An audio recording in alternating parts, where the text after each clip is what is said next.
Bonjour, on va un peu parler de critique des médias, comment les médias traitent les questions notamment internationales. Et pour cela, je reçois Loumi, bonjour. Vous êtes Bonjour. journaliste à Blast, vous faites un duo avec Usul, mais vous travaillez également pour Off Investigation, également pour l'Humanité. En fait, quel est votre parcours? Comment en êtes-vous arrivé là? Ah, merci beaucoup pour, l'invitation d'abord. Et alors moi, effectivement, c'est vrai que je répète souvent, parce que enfin, moi je suis pas forcément, journaliste, en tout cas, j'aurais pas encore la prétention de me prétendre journaliste parce que je suis toute nouvelle, dans le monde des médias, on va dire. J'ai plutôt tendance à dire vidéaste et parce que du coup, j'ai fait des métiers avant qui n'ont aucun rapport avec le journalisme, comme effectivement mon camarade Usul à la base, maintenant, ça fait longtemps qu'il est dans les médias, mais à la base, il vient pas de ce monde-là, on va dire. Et voilà, le dernier métier que je faisais, par exemple, c'était secrétaire dans des collèges et lycées, du public, donc en contractuel, donc vraiment, quelque chose de très différent. Par contre, en parallèle des métiers que j'ai pu avoir, j'ai fait une chaîne, YouTube sur YouTube, où je parlais de cinéma, de sciences sociales et au début, c'était un peu plus du cinéma de fiction, puis ensuite plutôt du documentaire et à la fin, ça allait plutôt vers les médias, justement et les reportages et cetera, un petit peu l'analyse de comment sont présentées les choses, comment sont représentés les gens et cetera. Et c'est comme ça que Usul m'a connue et c'est aussi un gros coup de chance parce que tous les 2 on était, sur Lyon et que très souvent, à Lyon, bah, voilà, quand on fait de la vidéo, qu'on est engagé politiquement, on a tendance, voilà, à se croiser finalement dans les mêmes manifestations, dans les mêmes milieux et donc on s'est connus comme ça et c'est lui qui m'a proposé de le rejoindre à Blast, donc c'était il y a 1 an et demi, il me semble. On en est à la saison 2 seulement. Vous Donc faites pour une moi, émission tout qui est s'appelle nouveau. Rhinocéros. Exactement. Pourquoi ce titre? Émission de critique média, Hmm. et en fait la ligne éditoriale donc du coup voilà pour, expliquer un petit peu le titre aussi, c'est, une critique média qui veut quand même plutôt analyser la montée de l'extrême droite, la banalisation de l'extrême droite, dans nos médias traditionnels et aussi analyser parfois les médias d'extrême droite eux-mêmes directement Mhm. et Rhinocéros, du coup c'est une référence à la pièce de Ionesco qui porte ce titre-là et pour la résumer, mais voilà, c'est vrai que c'est un livre très court donc oui, que je conseille, que je recommande parce qu'il est très intéressant et facile à lire et pour résumer un petit peu l'histoire, ça se passe dans un village et de petit à petit, les personnes du village, vont voir, passer des rhinocéros et en fait, les gens se transforment en rhinocéros, l'animal et donc au début, quand ça commence, on dit: «Bon, ça fait beaucoup de bruit, c'est dangereux, c'est quand même, impressionnant, il faut peut-être, combattre ça» et puis en fait, les gens se laissent convaincre et de plus en plus, acceptent, la présence des rhinocéros autour d'eux et voire eux-mêmes deviennent des rhinocéros et à la fin, il y en a très peu qui arrivent à résister en fait, à cet envahissement, de tout ça et effectivement, c'est une métaphore, finalement de la montée du fascisme et des choses comme ça et donc on a voulu, voilà, prendre ce titre-là, donc il y a pas mal de personnes aussi qui ont pas forcément la référence et donc c'est vrai que c'est un nom parfois qui peut prêter à sourire quand on n'a pas la Si on connaît référence. l'UNESCO, après, on fait la référence, Exactement. voilà. Alors, vous êtes basé à Lyon, c'était une chance, mais est-ce que du coup, c'est pas aussi compliqué quand on n'est pas dans Paris? Vous dites vous-même que votre parcours, est original par rapport, à ceux qui sont passés par les différentes écoles de journalisme. D'ailleurs, vous avez attiré l'attention sur une éventuelle mainmise sur les écoles de journalisme, par le groupe Bolloré. Est-ce que vous avez le sentiment d'être marginalisé ou pas? Le fait de vivre, loin de Paris finalement, alors nous, en fait, on travaille effectivement pas, dans les locaux de Blast directement. On travaille avec, une boîte de production qui s'appelle Red Pop. C'est là aussi que je fais, Off Investigation et cetera. Donc c'est très bien, ça nous permet aussi de justement que tout ne soit pas tous ces formats-là ne se fassent Mmh. pas que à Paris et ça permet du coup aussi de donner l'accès, à ces médias à d'autres, personnes. Effectivement, j'ai pas fait d'école, de journalisme et tout ça et par contre, peut-être ce qui a la difficulté de Lyon, c'est que effectivement, comme un de nos sujets quand même principaux, c'est l'extrême droite, on sait que Lyon, c'est quand même aussi une ville de point de rencontre des extrêmes droites. Donc, on peut être peut-être plus facilement une cible dans une ville plus petite que Paris et une ville aussi où il y a quand même beaucoup d'événements, de Vous avez militants, été déjà menacé? on a déjà, pas moi pas directement, mon camarade Usul oui.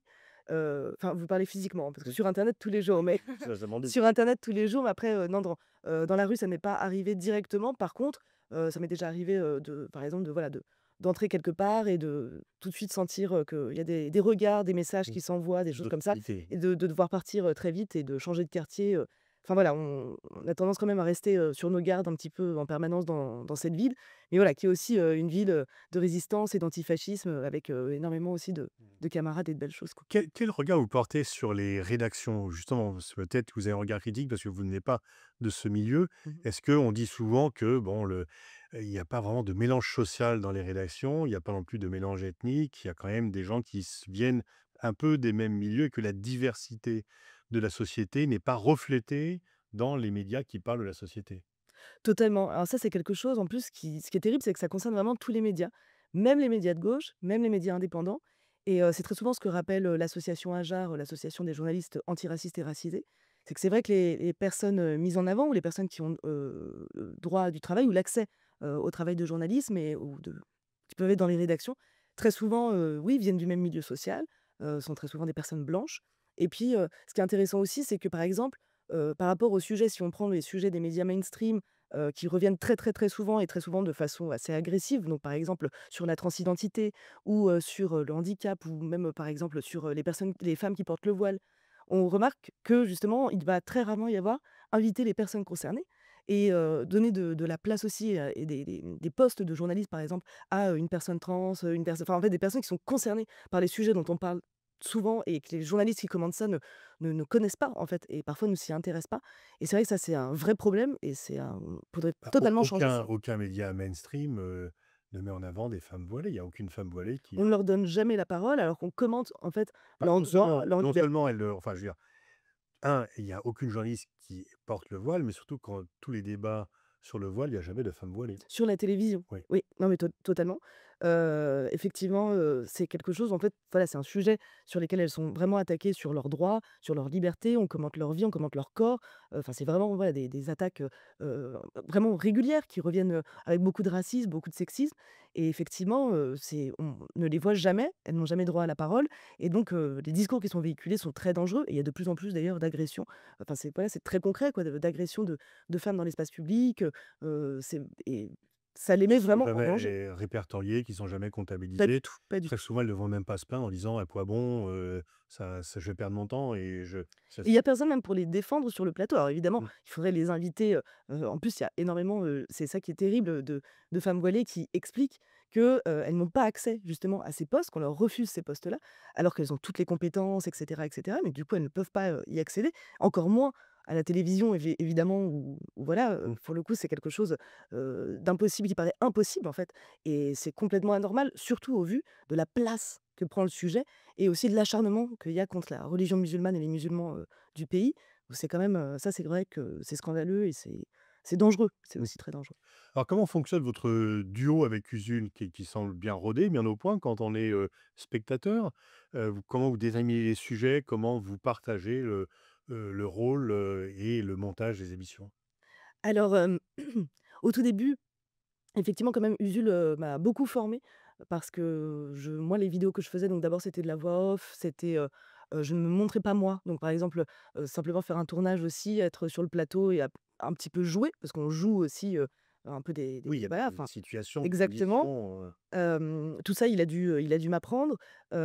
Également, voilà, la façon d'écrire, la façon enfin voilà, il m'a quand même beaucoup formée, donc les premiers épisodes, on les a fait vraiment ensemble et ensuite, une fois que j'étais, beaucoup plus à l'aise, on va dire, on s'est réparti le travail, alors généralement, ça change selon les sujets, parce que parfois, il y a des sujets où je suis plus à l'aise, où lui est plus à l'aise. Ça change selon aussi les contextes, les périodes de l'année et cetera. Mais normalement, ce qu'on fait, c'est que je m'occupe de faire des recherches pendant plusieurs jours sur un sujet qu'on a choisi ensemble et je sélectionne, en fait, des extraits on part toujours des extraits, en fait. bon, On vous n'écrit passez pas votre le journée devant la texte, télé ou, comment? vous passez votre journée devant la télé? Exactement, Oui. exactement, la radio, la presse écrite aussi, le internet et la télévision. Je consomme, bien sûr, énormément, énormément de contenu, pour essayer de trouver les extraits qui m'intéressent et ensuite on se concerte, en fait, pour essayer de trouver un angle, une problématique, faire un plan, mais on n'est pas forcément très scolaire. On n'a pas un plan très détaillé, mais en tout cas, on a un point d'arrivée, un point de départ et voilà, ensuite j'écris un premier jet du texte et Usul ensuite va passer derrière, pour faire une version 2 avec, en rajoutant ou en enlevant des choses et cetera, avec lui-même ses propres connaissances ou propres enfin voilà, on travaille plutôt, voilà, chacun son tour, alors qu'avant c'était vraiment ensemble mais par contre tout au long du processus, on est, soit enfin voilà, on est en contact permanent, on se met d'accord sur, voilà, ce qu'on veut dire et cetera et jusqu'à la fin sur le plateau, parfois on modifie encore des choses en plateau, Ouais. heu Et vous avez des retours des médias dont vous parlez? Alors, oui, si on parle du travail qu'on fait avec, Rhinocéros, c'est vrai que parfois on est quand même très critique, de alors, on rappelle quand même très souvent que, la grande majorité des journalistes font du super boulot, sont rigoureux, ont de très bonnes intentions et cetera, mais malheureusement, ce travail est masqué et effacé par, un petit peu des stars, notamment dans l'audiovisuel, qui malheureusement, bah, prennent toute la place gâchent tout le travail qui est fait. On sait par exemple que sur CNews, parfois, il y a des journalistes qui essayent de faire, vraiment du travail, par exemple des reporters, on je sais que peut-être qu'on parlera d'international plus tard, Mmh. des reporters sur le terrain qui essayent de transmettre des informations. Une fois que ça arrive sur le plateau, la personne va interpréter comme elle le souhaite cette information et la retranscrire de façon malhonnête et cetera. Donc c'est surtout, voilà, on essaie de pas non plus, dire, tous les journalistes, sont critiquables parce que c'est pas du tout le cas. Mais malheureusement, ceux qui sont plus mis en avant et que les gens écoutent et c'est effectivement, il y a beaucoup de choses à leur reprocher. Donc oui, pardon, je ça répond pas trop à la question. Ouais. On a eu des retours, parfois publics, notamment quand on avait parlé de Franc-Tireur, où pour le coup, voilà, mais c'est assez connu que les personnalités de Franc-Tireur, réagissent, de façon assez virulente sur Oui, internet. plutôt groupés? Mmh. Exactement, donc là, c'était sur Twitter, donc voilà, où ça leur est pas beaucoup plu. Et autrement, par contre, on reçoit plutôt des mails en privé, de voilà, journalistes qu'on a pu critiquer, qui cherchent soit à se justifier, soit qui sont pas contents Oui, il de y a quand même comment on un l'a dialogue. traité, oui, oui, oui, il y a un dialogue. Mmh. Parce que les C'est informés, les grandes ah, gueules, pas c'est tous, hein, oui. c'est très, très, très rare. Moi, en plus, comme voilà, je suis comme je dis, comme j'arrive un petit peu dans ce milieu-là, je n'ai pas, enfin voilà, mais je suis pas dans cet entre-soi, donc les gens ne me connaissent pas, les journalistes ne me connaissent pas, donc ils ont pas mon numéro de téléphone, ils ont pas donc c'est vrai que c'est Oui, très rare, quand même, oui, mais la plupart du temps, mmh. c'est vrai qu'on n'a pas de retour et c'est rare et parfois on en a et parfois d'ailleurs c'est plutôt des on peut aussi avoir des retours de journalistes, qui sont plutôt sympas, qui disent: «Bah, je suis d'accord, là, j'ai fait une séquence où j'ai pas été très bon, tout Mmh. ça. Enfin voilà, ils sont pas tous, forcément énervés, parfois ils se remettent en question aussi et c'est très intéressant et après c'est vrai que parfois on se pose la question aussi, qu'est-ce que c'est notre légitimité à venir, justement, critiquer ça Le et problème, ça? c'est Mais qu'il y a plus d'émissions critiques sur les médias dans les médias mainstream. C'est que Arrêt sur Image a dû quitter Arrêt sur image n'est jamais invité nulle voilà, part, il y a April n'est jamais vous, invité. il y a Blast, et en fait, est-ce que vous faites un peu une différence entre ces médias dits alternatifs, Blast, Le Média, Arrêt sur Image et les médias mainstream? Est-ce que c'est ça la nouvelle coupure? Effectivement, donc enfin, on voit que il y a un vrai décalage et que c'est impossible d'inviter quelqu'un d'Arrêt sur image ou d'Acrimed, quelqu'un qui critique les médias, sur un plateau de télévision, ça c'est connu. Et c'est vrai que c'est assez dingue. Il y a parfois même des plateaux qui sont réalisés sur les médias où on n'invitera, absolument pas de journalistes critiques médias. Ça, c'est vrai que c'est quelque chose, Ce sera l'auto-justification, c'est que on va plutôt critiquer les critiques et critiquer les réseaux sociaux. exactement. D'ailleurs, Arrêt sur image est régulièrement attaqué. Mmh. Cyril Hanouna d'ailleurs a même appelé, il y a encore, quelques jours, le rédacteur en chef, d'Arrêt sur image en direct sur Europe 1 sans le prévenir que c'était enregistré. Donc ça, c'est voilà, pour l'attaquer évidemment. Derrière, il y a eu des séries d'attaques, sur, une journaliste d'Arrêt sur image, Nassira El Moadem, enfin Oui. voilà. Et donc effectivement, non, il y a une vraie différence et pour le coup, aussi, bah, on c'est compliqué après quand on parle de médias alternatifs, voilà, est-ce qu'on parle plutôt de voilà, de médias indépendants? Est-ce que ça inclut aussi, voilà, les blogs, les chaînes YouTube, enfin toutes sortes, il y a toutes sortes de choses. Il y a des différences de moyens, évidemment. Bah, et quand même, entre avoir un blog et avoir une chaîne de télévision, parce que Blast, Le Média, ce sont des chaînes, elles sont pas sur la TNT, mais c'est quand même une vraie ce sont des vraies chaînes de télévision. Ah ouais? Mmh. Bah, Blast, ce serait par exemple une chaîne de télévision? Même si ça passe pas sur la télévision? bah, c'est une chaîne en tous les cas, c'est de l'audiovisuel. Mais ça reste un média indépendant. Ouais, oui, ça Qui existe. est fragile et qui comme la plupart, du coup, n'ont pas, de grands mécènes Vous ou sentez un milliardaires. mouvement aussi en est-ce que le vous parce que vous faites appel aux dons, est-ce que vous sentez que le public a besoin de cela? Et que est-ce que la culture du gratuit vient vous gêner? Ou est-ce que les gens se disent: «Non, quand même, ça vaut le coup que j'envoie 50, 100 balles pour aider ce média qui est différent des autres»? Alors, c'est vrai que moi personnellement, comme je suis pas dans les locaux de Oui. Blast, je sais pas quelle est, la situation et cetera. Je sais qu'on a effectivement toujours besoin du public, c'est pour ça qu'on demande, des dons. Ça peut paraître un petit peu redondant et pénible et nous-mêmes, c'est pas forcément ce qu'on préfère faire, quémander un petit peu. Mmh. Mais je pense que les gens ont intégré et compris qu'en face, on avait, vraiment des géants, qui avaient énormément de moyens, qui pouvaient peser énormément, d'ailleurs qui font tout pour le faire. Effectivement, le projet Périclès, par exemple, de Pierre-Édouard Stérin, qui font qu'il y a carrément des plans mis en place, enfin, on se dit: «Ils s'arment, ils se préparent tellement en face qu'effectivement, nous, on a des En face, il y a tout pas de baron petits». rouge, qui finance, des médias indépendants. Ah non, non, non. Donc c'est vrai qu'on a et je pense que les gens comprennent quand même, bah, surtout avec Rhinocéros, ceux qui suivent Rhinocéros, on parle beaucoup de ça, la concentration des médias, le problème de l'indépendance, le problème du financement et donc en tout cas, enfin, je trouve que, c'est une idée qui est assez répandue que s voilà, si je peux participer à aider ce média, je pense que les gens quand même, jouent le jeu et c'est vrai qu'après ils font comme ils peuvent et malheureusement, avec la situation de crise effectivement, c'est pas la priorité d'aller, payer pour un média ou même Mmh. souvent la presse écrite et tout ça, on peut pas être, abonné à énormément de journaux. La plupart des gens, bah, vont plutôt aller vers quelque chose, effectivement, de gratuit si possible et c'est vrai que l'avantage du don aussi, c'est que celui, voilà, qui aura plus de moyens pourra financer et derrière, la personne qui peut pas, payer peut quand même profiter, comme les Ouais. autres, du contenu et ça, c'est Et clair. les dons sont défiscalisés. Vous êtes, c'est Mmh, défiscalisé les dons que l'on fait, donc ça coûte moins cher que ce que l'on paye finalement. oui. Alors après, encore une fois, je connais Bon, absolument pas comment ça fonctionne alors, exactement on pour va le cas sortir du média indépendant. de la serrurerie, quel regard vous portez, puisque vous suivez tous les médias, sur, la façon dont les médias traitent de l'actualité internationale? Alors, je vais dire peut-être, d'abord une généralité, mais je pense que c'est toujours bien de le rappeler. Donc nos médias français sont donc très focalisés sur, effectivement le monde occidental. Quand on ne parlera pas de l'Europe, on parlera des États-Unis et c'est très, très rare qu'ils abordent, les pays du Sud et quand ils en parlent, ça va toujours être évidemment, avec, un regard, qui peut être soit du sensationnalisme, donc on va montrer des crises, des guerres, des conflits et cetera, avec j aucune remise en question, aucune remise en contexte. Ce que Acrimed appelle le syndrome de Tom et Jerry. C'est-à-dire que, par exemple, s'il y a 2 pays en conflit, on va simplement dire, bah, donc comme le dessin animé Tom et Jerry, les 2 personnages se battent, on ne sait pas pourquoi et ça dure depuis des années, on ne nous explique pas pourquoi, on ne sait pas pourquoi, simplement ils se détestent et d'où vient cette détestation? Depuis quand? Et cetera et il parle aussi de présentisme, donc c'est vraiment, on va parler de ce qui se passe à l'instant présent.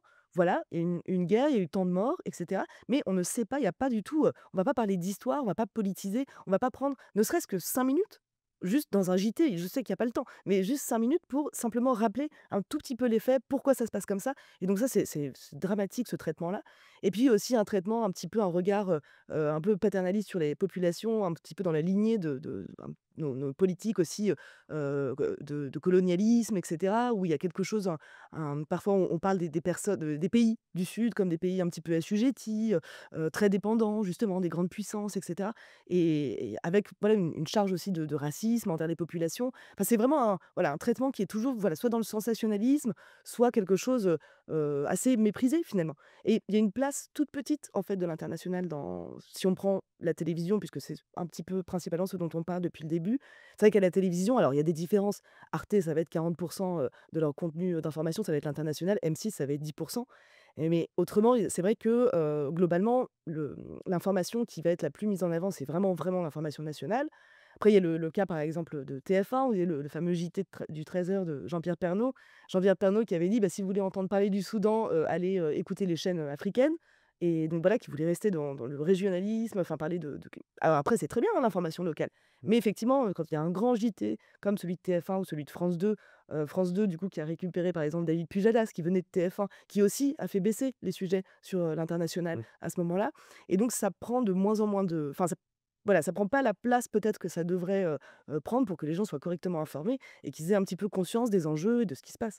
On sait en plus que pour les enjeux internationaux, la diplomatie et cetera, l'information et comment elle est traitée est vraiment primordiale et super importante. Alors on a quand même beaucoup plus parlé d'Ukraine que de Gaza dans les Bah, médias. oui, oui, tout à fait. Donc c'est un parti pris, c'est, Bah, alors le traitement médiatique de Gaza, ça rejoint un petit peu ce que je disais avant aussi effectivement de le présentisme. C'est-à-dire que voilà, tout a commencé le 7 octobre. Ça faisait environ une vingtaine d'années que les médias ne s'intéressaient plus tellement à ce qui se passait en Palestine.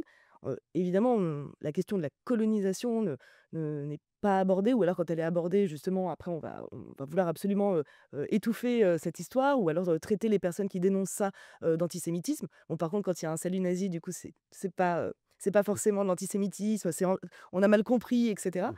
Donc C'est un spasme musculaire. ah mais exactement, voilà, Mmh. quand il y a de l'antisémitisme, qui est flagrant, immense, on va nier ça, on va le justifier et ça, c'est assez impressionnant et effectivement, il suffit que quelqu'un, apporte son soutien à la population palestinienne, qui souffre, aux yeux du monde entier et là, voilà, c'est vraiment des sujets enfin, c'est assez impressionnant tout le traitement qui a été fait, la déshumanisation Comment totale des l'expliquer? Palestiniens. Comment s'expliquer cette déshumanisation? Comment expliquer qu'effectivement Elon Musk fait un salut nazi, mais comme il soutient Israël, on ne parle pas de son antisémitisme?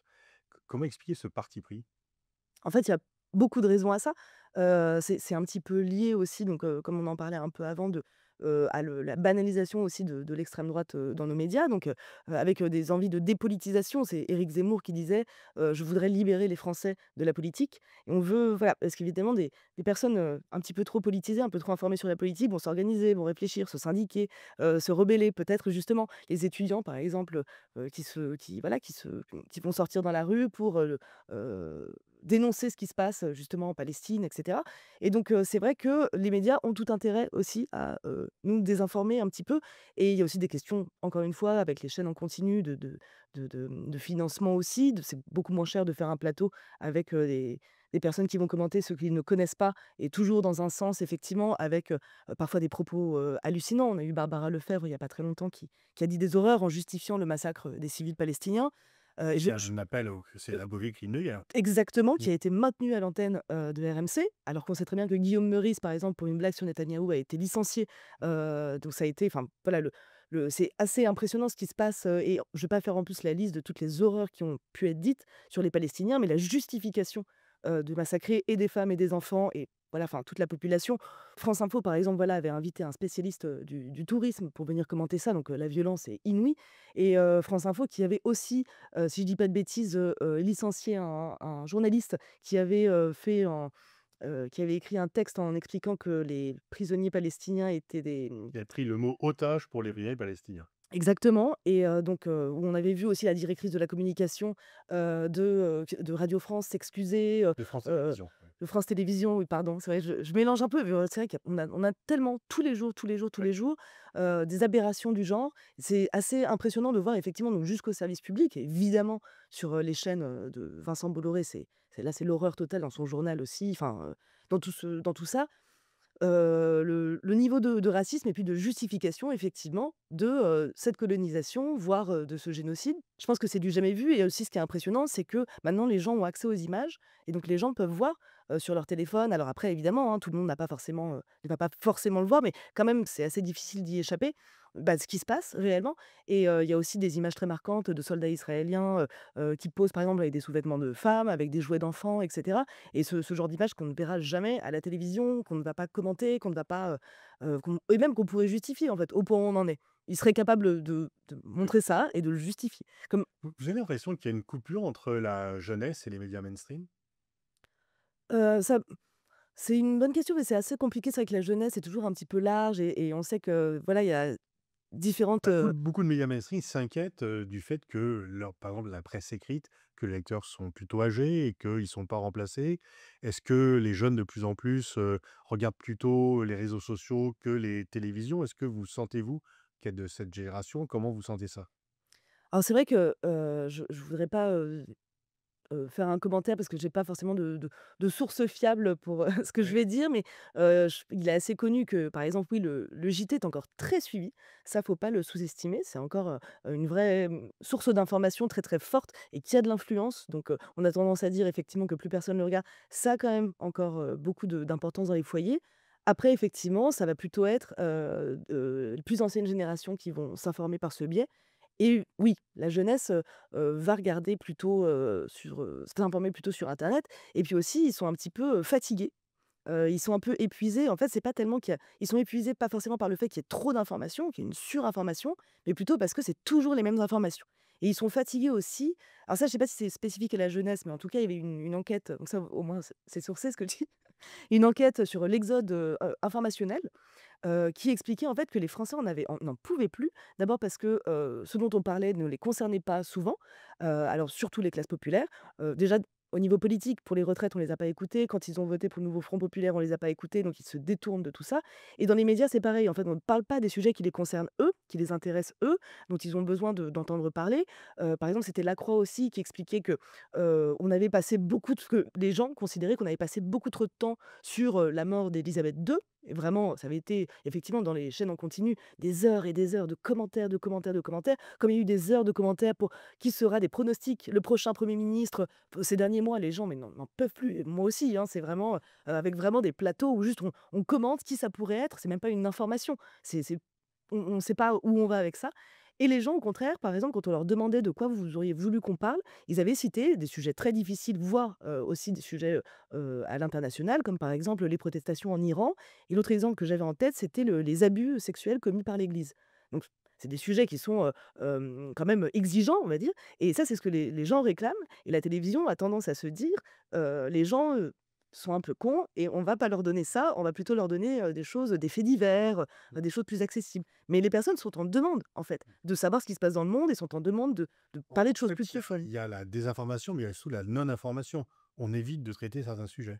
Totalement, Ouais. totalement. Et il y a voilà, on va vraiment invisibiliser, énormément de choses parce que voilà, tout le temps qu'on a passé justement à commenter qui pourrait être le prochain premier ministre, on aurait pu parler, par En exemple, fait, de les gens qui disent ça, politique. ils parlent d'eux.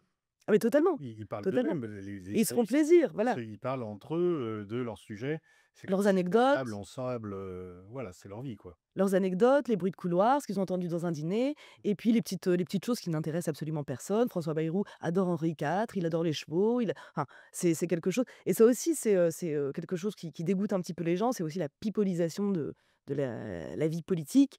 Effectivement, ça joue beaucoup aussi avec la quand on parle de banalisation de l'extrême droite. C'est par exemple Paris Match qui, va faire tout un portrait de Jordan Bardella, en lui demandant sa recette de pâtes préférée, c'est Marine Le Pen avec ses chats, enfin, c'est tous ces exemples aussi en fait, on on nous parle parfois de ces personnages, de leur vie, de leur caractère, de C8, du coup, voilà, qui c'est la dernière semaine, a diffusé, du coup, tout un reportage sur Jordan Bardella qui ne dit rien, mais pas, rien de politique, absolument pas une idée, pas une chose du programme, même pas, comment dire?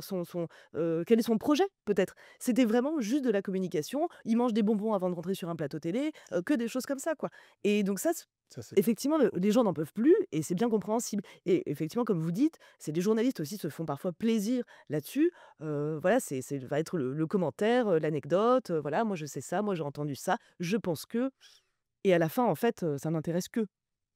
merci Lumi. On peut vous retrouver donc, dans Rhinocéros sur Blast, Off Investigation et aussi dans l'Humanité, télé, quoi. Exactement. Merci.